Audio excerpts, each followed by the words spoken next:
राग और द्वेष को मिटाने का सहज और सटीक उपाय है सब में श्री भगवान को देखना।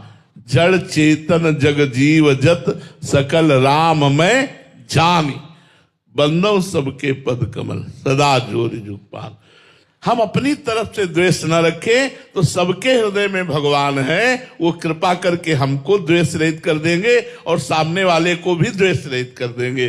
बिना भगवत भाव के राग द्वेष पर विजय प्राप्त नहीं की जा सकती। भजन करना कठिन, भजन करके बचाना कठिन, और भजन बचा के पचाना कठिन। और जिसका पच गया वो सिद्ध हो गया, जिसका भजन परिपक्व हो गया वही सिद्ध हो गया। तो ये गुरु कृपा से, संतों के संग से, युक्ति से मुक्ति। अपने भजन को बचाओ। राग द्वेष रूपी चोर आपके भजन को लूटना चाहते हैं, अपने भजन को बचाओ। राधे श्याम प्रणाम करके नम्र होके चुपचाप निकल जाओ। जो आपको कटुवचन कहता है, द्वेष करता है, वो खुद जलेगा, वो तो भगवान देखेंगे। लेकिन आप बचो, आप अपने आप को बचाओ। परमार्थी ये होता है अपने आप को बचाता। राधा राधा राधा राधा राधा अनुलिख्यानंतामपि तदपराधान मधुपतिर महाप्रेमाविष्ट तो परम देयम विमसति तवैकम श्री राधे गृणति ही नामामृत रसम। जो राधा राधा राधा ऐसा रटता है तो एक अपराध नहीं, अनंत अपराध हो जाए तो भी ठाकुर जी लिखते भी नहीं है। भोगने की तो बात जाने। अनुलिख्यानंतानपि तदपराधान मधुपतिर, अनंत अपराध हो जाने पर भी श्री ठाकुर जी महाराज अपने रजिस्टर में उसका एक भी अपराध नहीं लिखते। वो राधा नाम जापक निरपराध होकर भगवत प्राप्ति करता है।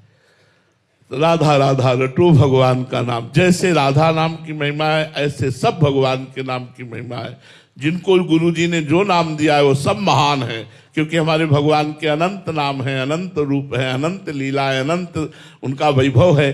तो जो नाम आपको प्रिय लगे या जो गुरुदेव ने दिया है, या राधा राधा खूब नाम जप करो। नाम संकीर्तनम यस्य सर्व पाप प्रणाशनम, सारे पापों का नाश कर देगा। आप खूब नाम कीर्तन करो, नाम जप करो। भगवान का जब विस्मरण होने लगे तो वो चाहे व्यक्ति हो, चाहे वस्तु हो, चाहे स्थान हो, वो माया है। जिसके संग से, जिसके सानिध्य से भगवत विस्मरण होने लगे वह माया है। जिसके संग से, जिसके सानिध्य से भगवत स्मृति हो वही भक्ति है। बस माया और भक्ति की पहचान भगवत स्मरण और भगवत विस्मरण से। नहीं, किसी भी रूप में माया आ सकती है, भक्त के रूप में भी माया आ सकती है, भक्ति का भी नाटक करके वो आ सकती है। जिसके संग से, जिसके सानिध्य से भगवान को हम भूल जाएं वही माया, और जिसके संग और सानिध्य से भगवान की याद आ जाए वही भक्ति। तो जब हमारे को लगे कि इस वस्तु, व्यक्ति, स्थान के संग से हमारी भक्ति बाधित हो रही है, हमारा भजन छूट रहा है, तो हमें उसका संग धीरे धीरे त्याग कर देना चाहिए।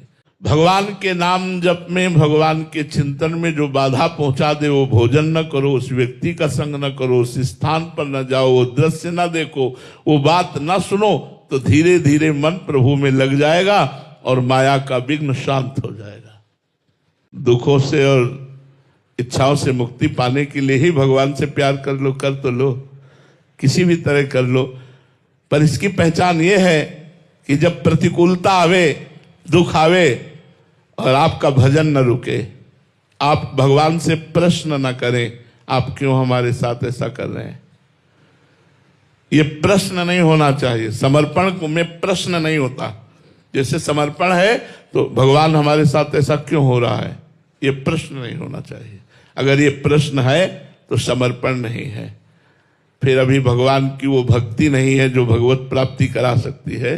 भगवान की भक्ति का स्वरूप यही है कि विपत्ति में, प्रतिकूलता में, अपमान में, निंदा में, तिरस्कार में यदि हम भगवान से कोई प्रश्न नहीं करते, शिकायत नहीं करते, तो हम भगवान के सहज प्रेमी हैं।